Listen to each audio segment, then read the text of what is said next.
Hari ini kita ingin melanjutkan berkenaan dengan sholat tersebut. Kalau pada minggu yang lalu kita sudah mempelajari tentang wudhu, yaitu wudhu yang diiringkan antara jalan syariat dengan hakikat. Dan saya juga sudah menjelaskan berkenaan tentang contoh-contoh atau perumpamaan-perumpamaan yang menunjukkan bahwa ibadah kita berwudu itu pun mesti harus diiringkan antara jalan syariat dengan hakikat. Sebab selama-lamanya yang zahir itu tidak akan bisa menguraikan yang batin. Hanya yang batin itulah yang terurai pada yang zahir. Oleh sebab itulah dia tidak bisa dipisahkan antara zahir dengan batin, antara syariat dengan hakikat. Hari ini kita akan masuk kepada sholatnya. Setelah kita bersyahadat dengan benar, dengan jalan syariat dengan hakikat, sehingga kita tidak dipandang lagi oleh Allah sebagai orang yang ingkar. Ketika tidak dipandang oleh Allah sebagai orang yang ingkar, maka saat itu kita pun suci menjadi seorang muslim. Muslim itu pasrah di bawah naungan syahadat tersebut. Setelah bersyahadat, lalu masuklah pada pintu yang kedua atau rukun yang kedua, yaitu sholat.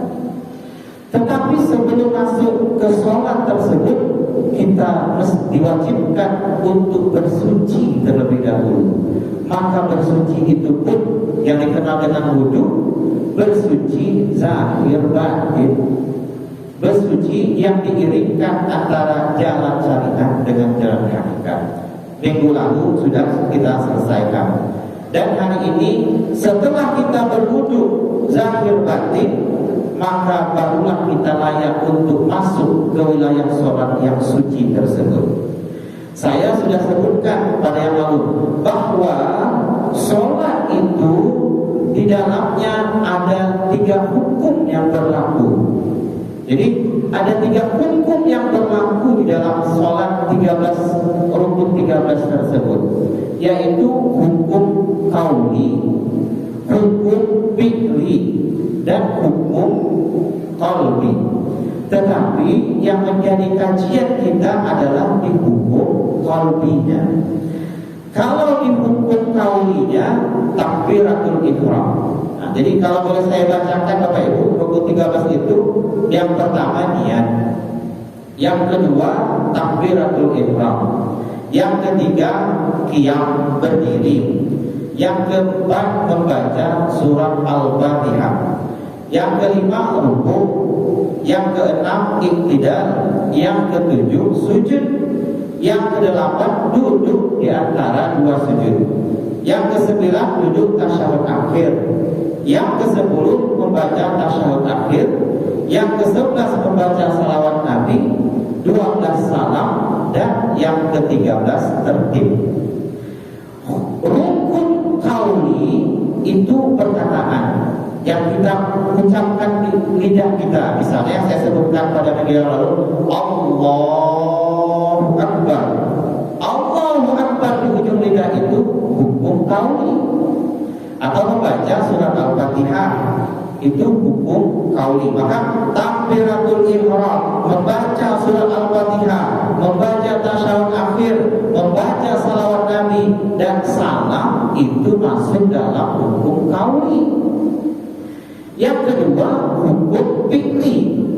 Hukum fi'li itu yang pertama qiyam berdiri. Nah, berdiri itu perbuatan badan, perbuatan diri, itu hukum fi'li.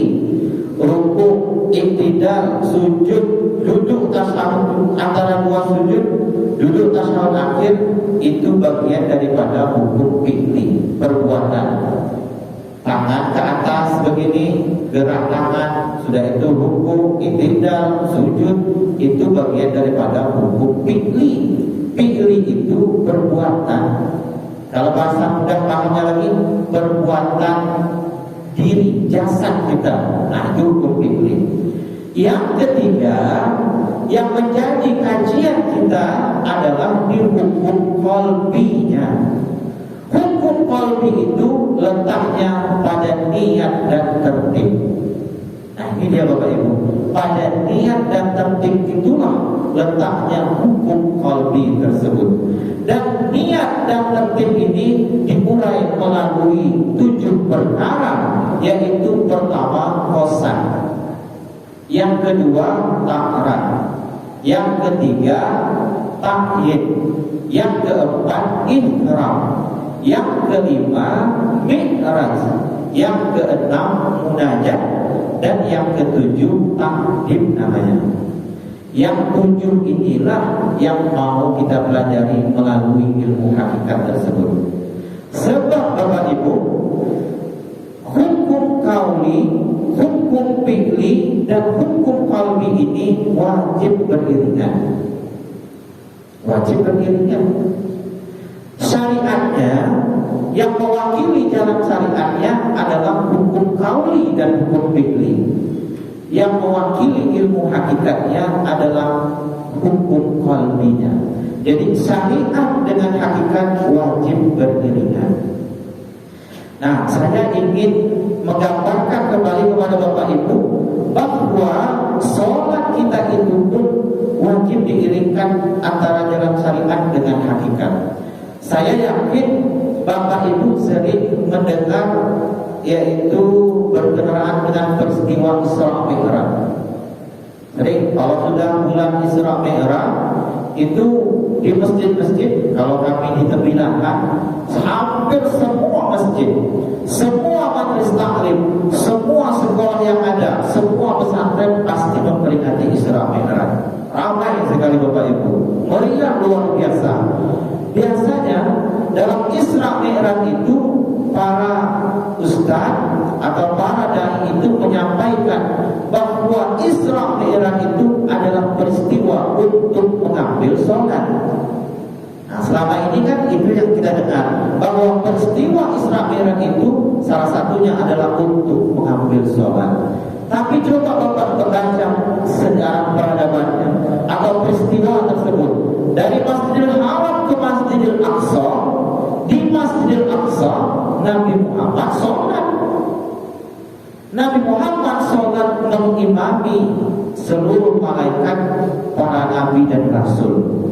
Tapi selama ini kita dikabarkan bahwa Nabi Muhammad Isra Mi'raj itu bertemu dengan Allah mengambil sholat. Tapi sampai di Masjidil Aqsa Nabi sudah sholat. Nah ini kan bertentangan ini. Kok bisa begitu? Maka jawabannya baru ditemukan ketika kita mengiringkan antara jalan syariat dengan hakikat. Mulai daripada Nabi Adam sampai pada Nabi Muhammad SAW, sholat itu sudah ada. Cuman zahirnya sholat itu yang berbeda. Di Nabi Muhammad zahirnya sholat itu menggunakan rukun 13. Maka itu sebenarnya sholat itu dari masa Adam sampai masa Nabi Muhammad sudah ada. Cuman berbeda perbuatan sholatnya, zahir sholatnya, atau perbuatan sholatnya yang berbeda. Bahwa masa Nabi Muhammad SAW perbuatan sholat itu dirangkai melalui 13 rukun atau rukun 13. Maka daripada itu Bapak Ibu, sholat itu mesti wajib diiringkan antara jalan syariat dengan jalan hakikat. Yang kedua Bapak Ibu, sholat ini biasanya dimaknai oleh masyarakat, oleh sebagian orang, bahwa sholat ini maknanya atau tujuannya adalah untuk mengingat Allah. Dan ini betul. Cuman mengingat Allah dalam kajian ilmu hakikat berbeda dengan ilmu syariat. Jadi kalaulah mengingat Allah itu hanya ketika sholat, berapa lama kita sholat? Jadi lama-lama, paling lama kita sholat 15 menit berapa? 15 menit. Kalau 15 menit kita anggap sholat itu hanya sekedar untuk mengingat saja di dalam sholat, berarti kita ingat kepada Allah tidak sampai 2